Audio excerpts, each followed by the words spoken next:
Hello, we are the Vagabonds. My name is Dylan. Our group includes Isabella, Andrew, Hilberto, Leslie, who will be talking after me. When did substance abuse and sexual assault become normalized? Our thesis is what roles do fraternities and sororities have in a place of higher education? On this subject, I will be talking about the history. Then Leslie will speak on the topics of alcohol abuse, followed by Isabella and the issue of sexual abuse. Hilberto will discuss the effectiveness of these clubs, and finally, Andrew will conclude with the topic of alternatives. Okay, then. Known as the oldest form of student self-government in the American system of higher education, and called perhaps the clearest example of a student subculture, fraternities and sororities have been a force on college campuses since 1825, from Grandio in 2020. The first colleges date back to the 17th and 18th century. After the Civil War, colleges designed to educate wealthy farmers' sons started to pop up everywhere. These colleges took on the form we recognize now after the WASP establishment took control. WAS stands for White Anglo-Saxon Protestant. The founders of these colleges had one goal in mind: to give their sons and other members of the elite world a proper secondary education. The vast majority of these colleges were public. To afford to pay their faculty, they needed additional revenue from the larger population from public business. The problem for these WAFs is that many men who were applying weren't white Anglo-Saxon Protestants. They had no way of telling if an applicant was Jewish or African American based only on their test scores. To solve this issue, they instituted the usage of references and physical requirements. These men believed that Jewish men would not meet their physical requirements and that their insufficient references would weed out African Americans. Fraternities were the pinnacle of this system of religious and racial intolerance. In the latter half of the 19th century, it was evident that the WASPs had lost. No matter how many ridiculous stipulations and restrictions they imposed, they couldn't prevent non-WASPs from entering their colleges. The most significant blow to the WASP mentality in 1969 was the Civil Rights Movement, which brought affirmative action to colleges. This prohibited colleges from discrimination based on race, religion, or gender, and for the first time, women were able to enter colleges. So to keep their kids in the elite privilege and society they were born into, the WASP founded fraternities, male-only social clubs that would only allow the best of the college's men to join. In reality, these clubs prevented and excluded the college's best because they ostracized African Americans, Hebrews, women, and anyone else who wasn't a wealthy white Anglo-Saxon Protestant. These social clubs allowed the men to stay in their high society bubble and prepare them with the proper communication and moral skills needed in their upper class lifestyle. As colleges sought to entice a new kind of customer, their bookish image, extracurriculars, especially athletics, and most especially the manly sport of football, began to play a central role in campus life. Academics were out, something only drips or grinds would bother with. Parties, pranks, and snobbery were in, and a social life was taken over by the prep school crowd, which came to dominate numerically as well. From Derisowitz, page 29. Sororities rose Sororities rose with the same purpose as fraternities, but were geared towards keeping upper class women from mingling with lower classes while getting their education. Even though women were the prominent minority excluded from colleges and are still excluded from fraternities today, this didn't stop them from keeping the cycle of exclusion going. In their onset, sororities had one significant minority above the others that they did everything in their power to exclude, and they are African American women. One sorority was quoted as saying, "The majority of girls have had a minimal personal contact with Negroes and would probably not feel very comfortable with one in the chapter," from Williams 2012. During the Civil Rights Movement, black women were sick of being excluded for nonsense reasons from sororities, so they founded their own, as did the black men of the time. This solution solved racial exclusion in the short run, but eviscerated the issue of racism in Greek letter organizations. Unfortunately, the separation by race is still seen on campus today, and with most sororities being almost exclusively white or exclusively black. Next, Leslie will start the discussion about the modern problems with Greek letter organizations by discussing alcohol abuse in fraternities and sororities. All right, thank you, Dylan. I'm going to be discussing the issue of alcohol abuse in fraternities. This is a very prominent issue. What's both interesting and disappointing about it is how it's become a tradition in these fraternities. If we take a look on the next slide here, we see that some of the facts that have been found and it's definitely an alarming trend. Fact number one is that there have been at least one hazing death a year at American high schools or colleges from 1859 through 2019, although no deaths have been reported in 2020 because of our current situation with the pandemic. At least two chapters have had alcohol related overdoses by pledges this year. And between 2008 and 2018, there was an average of 4.9 deaths per calendar year. I think that a lot of this could have been prevented if there were stricter rules against the abuse going on. And those of us that have been in a situation where we have felt this pressure to take part in drinking without truly wanting to know how tough it is for these members to be put in these situations. I'd like to talk about Hank Newer. I found that when I was researching more on this, can you go back to the slide, please? When I was researching more on this issue, I found the that the research that he conducts is all super interesting and important. Hank Newer has maintained the hazing database for many years. He goes back to as far as 1978, and he's done this by finding old news articles. If we take a look at the graph here, which shows how many deaths have occurred at each particular campus from 1838 through 2017, of course, the larger the orange circles appear to be, the more deaths that have occurred on our campus. Even as I first look at the graph, I notice how our campus has had such large circles, and that just makes me want to read more about the issue. But we can see here that Conroe and Yale University, as well as Virginia State, have some of the higher numbers with the passing of members due to alcohol abuse. Hank Newer has found that 1958 was actually the last year free of reported of hazing deaths on U.S. Campuses. This is all, again, mostly due to fraternities. If you click on this link here, you can read more about the work and research that he's done if you're interested. He really gets into detail about the origin of hazing and alcohol abuse. Next slide, please. Now, some of the news and stories that I've read that are linked to alcohol and hazing are all super unfortunate. These were all young adults. Tim Piazza, he was 19 at Penn State. He passed in February after a hazing ritual called the Gauntlet. Through this, he was forced to consume 18 drinks in less than 90 minutes. Just insane. Maxwell Groover, he was 18, happened at Louisiana State. He passed in September after he was found unresponsive at Phi Delta Theta House. He participated in a ritual, the Bible study. Here, he was forced to drink if he answered questions wrong about the fraternity.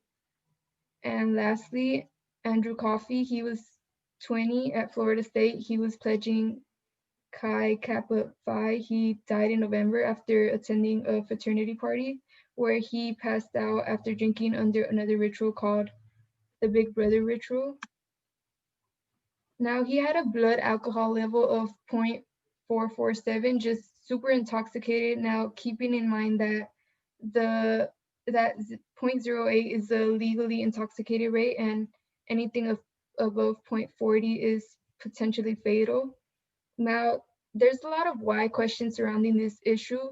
Why are we still viewing this as a boys will be boys issue? Why does someone's family member die every year from alcohol abuse in these fraternities, yet these same fraternities still exist? And as I mentioned previously, why has alcohol abuse turned into a tradition? There's definitely plenty of research that shows how impactful alcohol abuse has been to the lives of fraternity members. And moving forward, some of my classmates are going to be explaining more issues with fraternities and really just what are some alternatives to having them on college campuses. I'll be handing it off to Isabella now.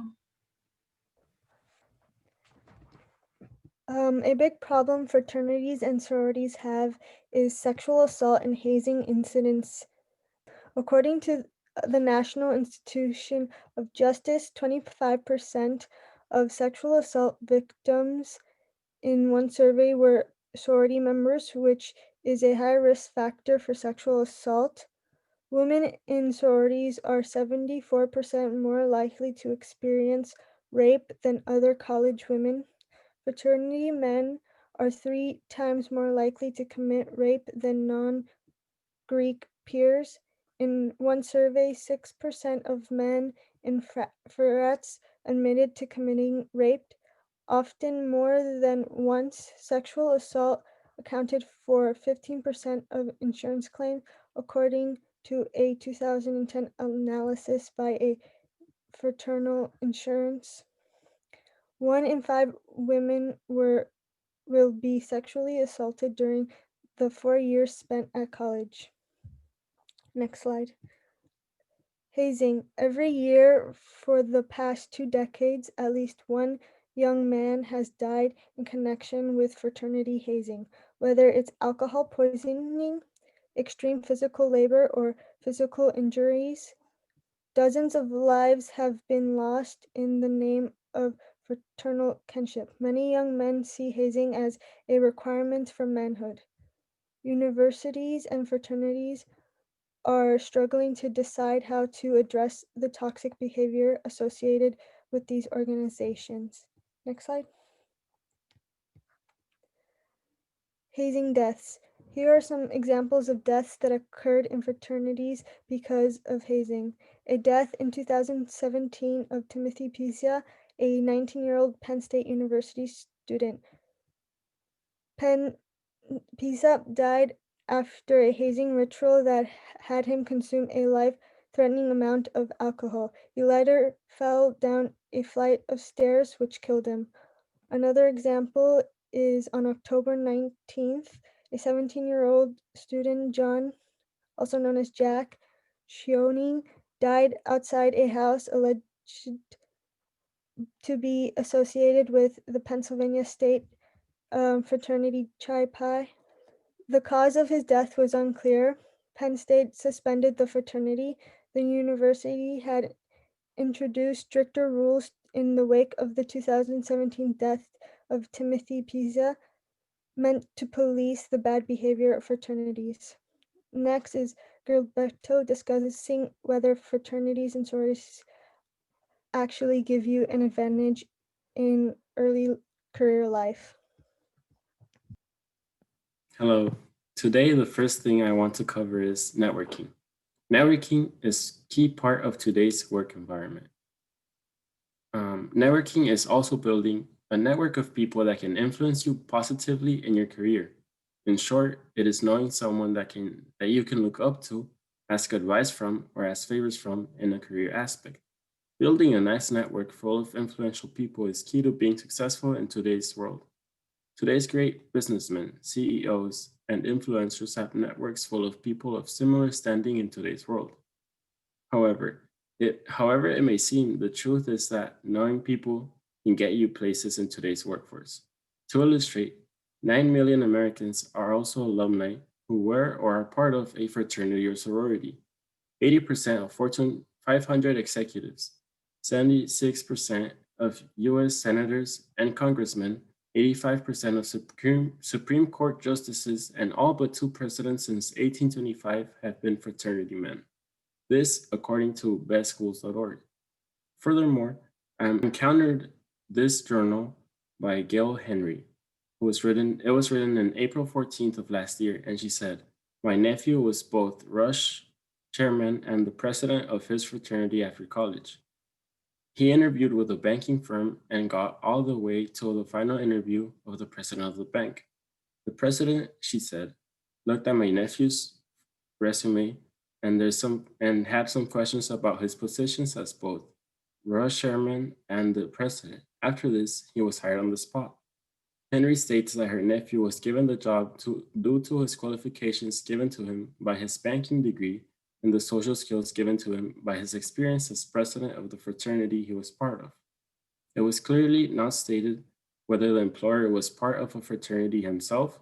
However, it is more than likely that this was the case.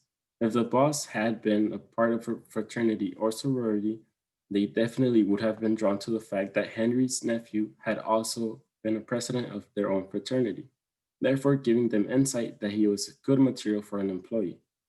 Nevertheless, there is proof that only makes Gail Henry's story seem like one in a million. A survey was made by two researchers of Miami University who wrote the paper Greek Life, Academics and Earnings. Um, Dylan, could you switch? Thank you. Which points out that there is a 15% gap between earnings of students who joined a fraternity or sorority in their second semester of college than those who didn't. However, William E. Even, a professor and leader of the study at Miami University, said that there had been no evidence found to connect Greek affiliation between those higher earnings. He went further on to say that in an interview, we found people who join fraternities and sororities do not have earnings that are higher than those who don't. If anything, there is a slight negative effect on the earnings. Statistics clearly deny that Greek life affiliation leads to a better and successful future. And now, Andrew will discuss social problems and alternatives to Greek life. All right. Thank you, Gilberto. Today I'll be talking about social problems and alternatives within sororities and fraternities. Colleges can be very fun and social, but sometimes the events can be dangerous if you aren't looking out for yourself or others on some occasions. On this website, addictionhope.com, they gathered information on drinking and alcohol consumption from college students that are in fraternities and sororities. The statistics show that both fraternities and sororities have high alcohol usage and substance usage. Approximately 50% of these students in these clubs perform poorly on tests versus the 25% of average students on campus or all of the other students. Leaders suffer more than the other members of fraternities and sororities. They experience hangover, memory loss the next day, vomiting, and alcohol-related injuries if they aren't careful.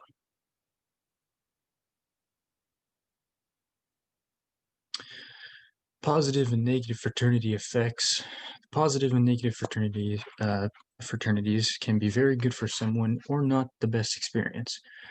Some of the positive effects of being in one of these clubs is personal growth and the social opportunities. Personal growth is very important for someone so they can improve themselves in life or for the better of their future. Social opportunities allow them to meet people, new people, and possibly learn something from them that they may or may not already know. And you can potentially make lifelong friends.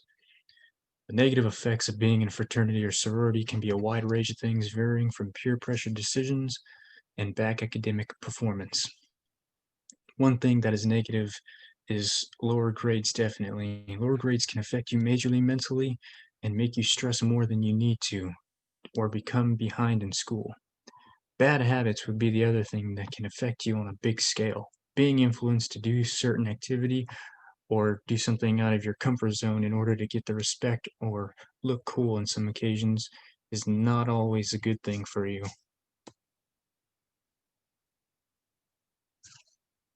Fraternity hazing has been one of the topics that's been talked about most here.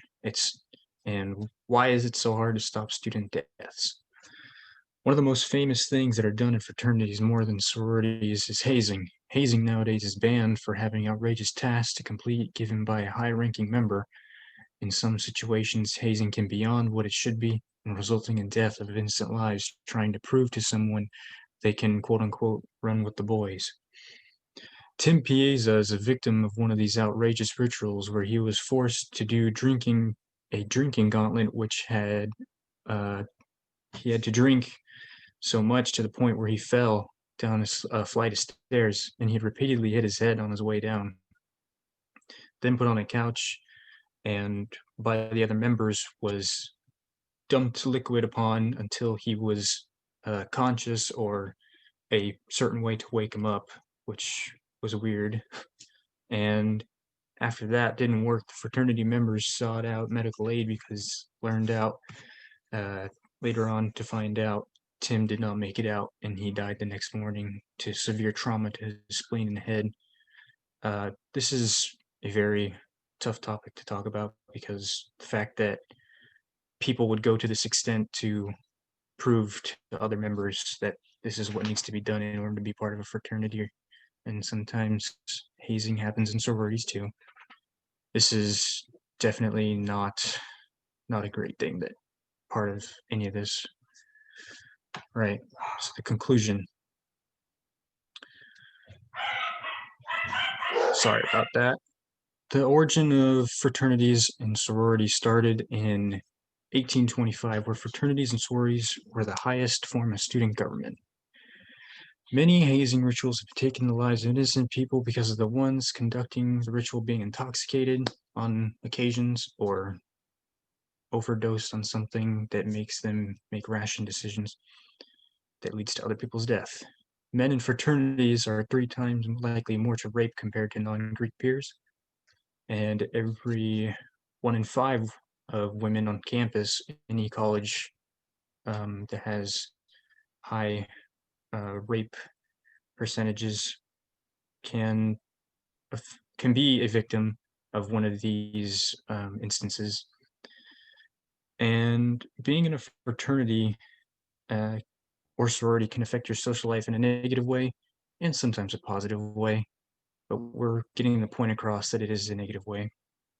Our thesis is, what do fraternities and sororities have in higher, or what role do fraternities and sororities have in higher education? Our answer is that they do not have a place in higher education. Fraternities and sororities cause peer pressure amongst vulnerable students to do things we would not approve of or by force. They've created an environment where substance abuse and alcohol intoxication is normalized. Because of this, many students have been victims of rape or death and other things, such as injury. We conclude this project with our closing statement. Fraternities and sororities are unnecessary in higher education and dangerous to students attending college.